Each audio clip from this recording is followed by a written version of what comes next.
අදත් ඔයාලා ආදරෙන් මගේ නර්ස් චම්පි channel එකට පිළිගන්නවා. ඉතින් අපි ගිය සතියේ ඉඳලා කතා කරන්න පටන් ගත්තා UK නර්ස් කෙනෙක් වෙන්න අවශ්‍ය ටිප්ස් ගැන. ඉතින් අද මම හිතුවා ඔයාලට වැදගත් ටිප් එකක් දෙන්න. ඒකට මම තෝරගත්තේ අපේ ඉංග්‍රීසි රික්වයර්මන්ට් එක ගැන. ඉතින් අපි හැමෝම දන්නවා දැන් UK නර්ස් කෙනෙක් වෙන්න අපිට අවශ්‍ය වෙන්නේ ඉංග්‍රීසි රික්වයර්මන්ට් එක විදිහට OET හරි IELTS හරි. ඒ අතරට මට හිතෙනවා ගොඩක් අය IELTS ගැන දන්නවා. නමුත් එච්චර OET ගැන දන්නේ නැහැ. අපි අද OET ගැන කතා කරමු. එතකොට OET ගැන කියනවා නම් IELTS වගේම OET එක්සෑම් එකේදී වෙන්නේ reading, writing, listening and speaking මේ කැටගරි වලින් ඔයාලව ඇසස් කරන එක. හැබැයි මේගොල්ලන් මේ එක්සෑම් එකේදී පාවිච්චි කරන්නේ නර්සිං සම්බන්ධව. එතකොට මම මගේ පෞද්ගලික මතයත් ඒ වගේම ගොඩක් අයගෙන් මට ලැබුණ ෆීඩ්බැක් උත් අනුව OET එක්සෑම් එක තමයි අපේ නර්සස්ලට පහසුම එක්සෑම් එක. ඒකට ගොඩක් අය කරපු අය ඒ ගැන කියලා තියෙනවා. එතකොට ඒ අතරට සමහර අය මට කියලා තියෙනවා එකම දේ තමයි OET මැටීරියල්ස් අඩුයි ලංකාවේ. OET කරන්න ඒ නිසා IELTS තෝරගන්නවා කියලා. ඇත්තටම ඒක නෙමෙයි ඇත්ත කතාව. OET මැටීරියල්ස් ගොඩක් ලංකාවේ තියෙනවා. ඔයාලා පොඩ්ඩක් රිසර්ච් කරන්න නැති එක තමයි ප්‍රශ්නේ. ඉතින් OET මැටීරියල්ස් හොයන්න ඔයාලට යන්න පුළුවන් Google එකට ගිහිල්ලා හොයලා බලන්න ඕන තරම් මැටීරියල්ස් තියෙනවා. ඒ වගේම NMC වෙබ්සයිට් එකට ගියාම ඉංග්‍රීසි රික්වයර්මන්ට් එක යටතේ ඔයගොල්ලන් බැලුවොත් OET ගිහිල්ලා ඔයගලන්ට OET වෙබ්සයිට් එකකට ගිහිල්ලා account එකක් හදාගෙන ඒ යටතේත් ඔයාලට මැටීරියල්ස් ගන්න පුළුවන්. ඒ වගේම තමයි මම අද බලාපොරොත්තු වෙනවා මේ වීඩියෝ එකටත් ඇටච් කරන්න ඔයාලට OET මැටීරියල්ස් ටිකක්. ඇත්තටම මේ මැටීරියල්ස් OET කරගෙන පාස් වෙච්ච අය මට එවලා තියෙනවා අනිවාර්යයෙන්ත් එක්ක බෙදා ගන්න යාලා කැමතියි කියලා. ඒ මැටීරියල්ස් තමයි මම ඔයාලට ෂෙයා කරන්නේ.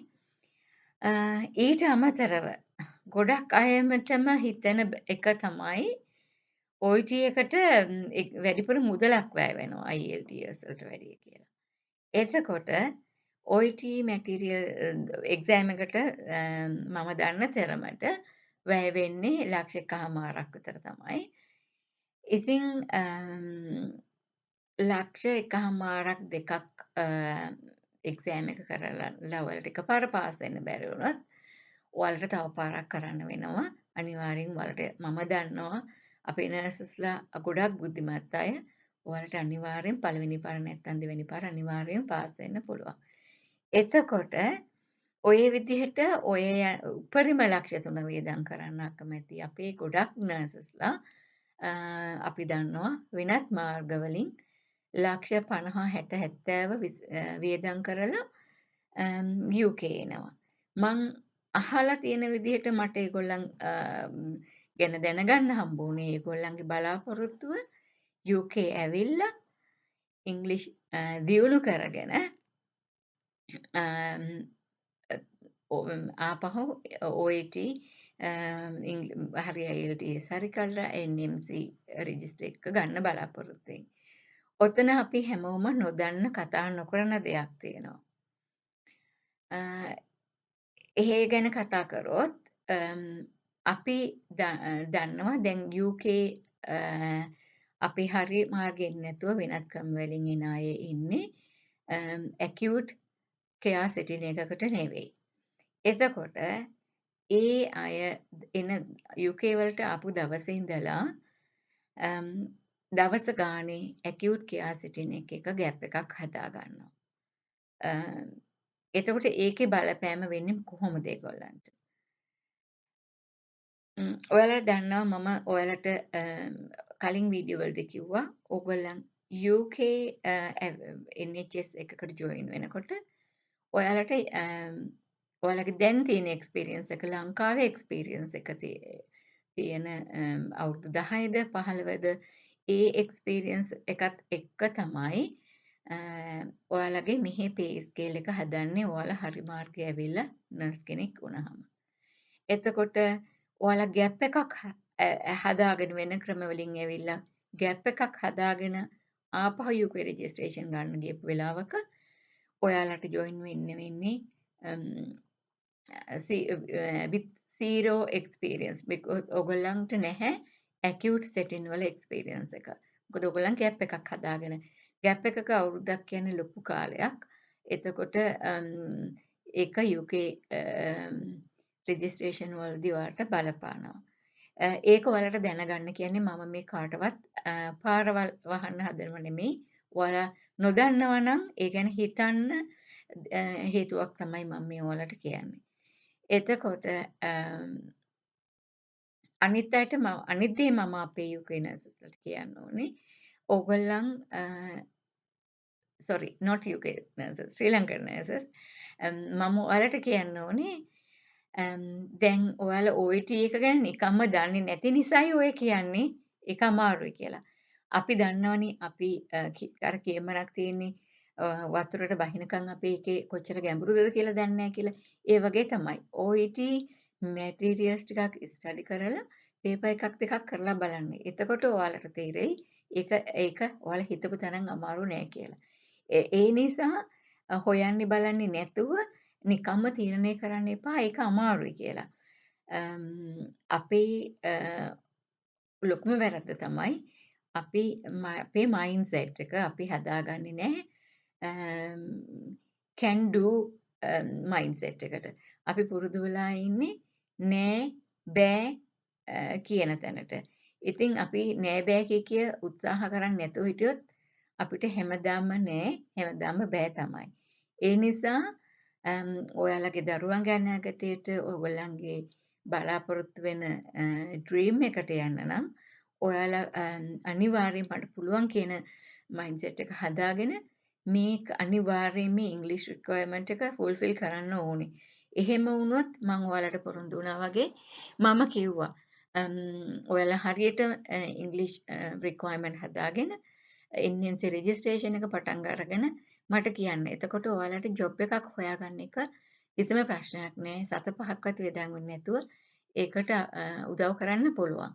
ඉතින් ඒත් එක්කම පවුලේ අයට මම කියන්නේ නර්ස් කෙනෙක් විදිහට UK ඉන්න බලාගෙන ඉන්නේ හස්බන්ඩ්ද වයිෆ්ද කවුරු වුණත් කමක් නැහැ. පවුලේ අයගේ මේ උදව්ව සපෝට් එක අවශ්‍යයි මේ ඉන්න හදන කෙනාට. මොකද ඒ අයගෙන් ලැබෙන සහයෝගය තමයි ගොඩක් ඒගොල්ලන්ට නිදහසේ එක්සෑම් කරගන්න ලේසි වෙන්නේ. ඒ මැටීරියල්ස් ස්ටඩි කරන්න. ඉතින් අපේ පුළුවන් නම් දරුවන්ගෙනුත් උදව් අරගෙන ඔක්කොම එකතු වෙලා පවුලේ හැමෝම එකතු වෙලා මේ උත්සාහය සාර්ථක කරගන්න පුළුවන්. ඉතින් මම මෙච්චර මේ ආසාවෙන් කියන්නේ අපිට ගොඩාක් අපි වෝඩ්ස් වලට ගියාම අපිට අනිත් රටවල නර්ස්ලා 10-15 දකින්න ඉන්නවා. ඉතින් ඇයි අපිට ඒක ලංකාවේ අපේ නර්සස්ලාව අපිට දකින්න බැරි. ඉතින් අපිත් ආසයි අපේ ලංකාවේ නර්සස්ලා අනිත් වෝඩ්ස් වල ඉන්නවා දකින්න. ඉතින් ඔයාලා ඒ වගේ තැනකට මේ UK නර්ස් කෙනෙක් විදිහට ඇවිල්ලා එතනින් එහාට යන්න ඕන විදිහට ඕගොල්ලන්ට එතනින් එහාට දිවෙන්න ඕන විදිහට දේවල් ඕන තරම් මට උදව් කරන්න පුළුවන් ඕන තරම් අපි උදව් කරන්න සූදානම්ින් ඉන්නේ. ඉතින් ඔයාලට තියෙන්නේ ওই අමාරු පියවර පැන ගන්න එකම බැරි එක ඔයගොල්ලන්ගේ ඉංග්‍රීසි රික්වයර්මන්ට් එක ෆුල්ෆිල් කරගෙන NMC රෙජිස්ට්‍රේෂන් එක ඇප්ලයි කරන එක විතරමයි. ඉතින් අපිට අපේ කාලේ හරියට වටිනවා. ඉතින් කාලේ නාස්ති කරන්න එපා අනවශ්‍ය දේවල් වලට. ඕගොල්ලන් OET කරන්න එක්සෑම් කරන්න වෙලාව නැහැ පාඩම් කරන්න වෙලාව නැහැ කියලා කියන අතරතුරට ඔයාලා බලන්න කොච්චර දවසකට අපි කාලේ නාස්ති කරනවද. සමහර වෙලාවට ඔය අනවශ්‍ය දේවල් වලට අපි Facebook එකට කොච්චර කාලය වේදන් කරනවද නිකන් හිතන්නකෝ තමන්ම රිෆ්ලෙක්ට් කරලා බලන්න තමන් කොච්චර ඉතුරු කරන්න පුළුවන්ද තමන් දවසට වැය කරන නාස්ති කරන කාලයෙන් කියලා. ඉතින් මම හිතනවා ඔයාලට OET ගැන බයක් තිබ්බනම් ඔයාලට චුට්ටක් හරි මම මේ කියපු දේවල් අහලා ඒක try කරන්න හරි හිතුණා නම් ඒක ලොකු ජයග්‍රහණයක්. ඒ අතරට මම ගොඩාක් සතුටුයි. අම්, මේ කියන පාත් එක ෆලෝ කළා. ගොඩාක් අය මේ පාත් එක දිගේ එනවා. ගොඩක් අය මට ෆීඩ්බැක් එවනවා. සාර්ථක කරගෙන සමහරු මට ඉන්ටර්විව් පාස් වෙලා කියනවා මට ඉන්ටර්විව් එක හරි ගියා දැන් මම මේ ටික කරනවා කියලා. ඉතින් මට හරි සතුටුයි. ඉතින් ඒ වගේ ඔයාලගේ ගෙනුත් ඒ දේ මං අහන්න ආසයි තව තව ඔයාලගේ ජීවිතය සාර්ථක කරගත්තා කියලා. එතකොට මගේ මේ කාලේ මම වැය කරන එකත් මම ප්‍රයෝජනවත් දෙයකට වැය කරා කියලා මට සතුටු වෙන්න පුළුවන් ওই දවසක. ඉතින් ඔයාලට තවත් ටිප්ස් අරගෙන ඊළඟ වීඩියෝ එකකින් මම එනකම් සතුටින් හැමෝම පරිස්සමෙන් ඉන්න. ඔයාලට සුබ දවසක්.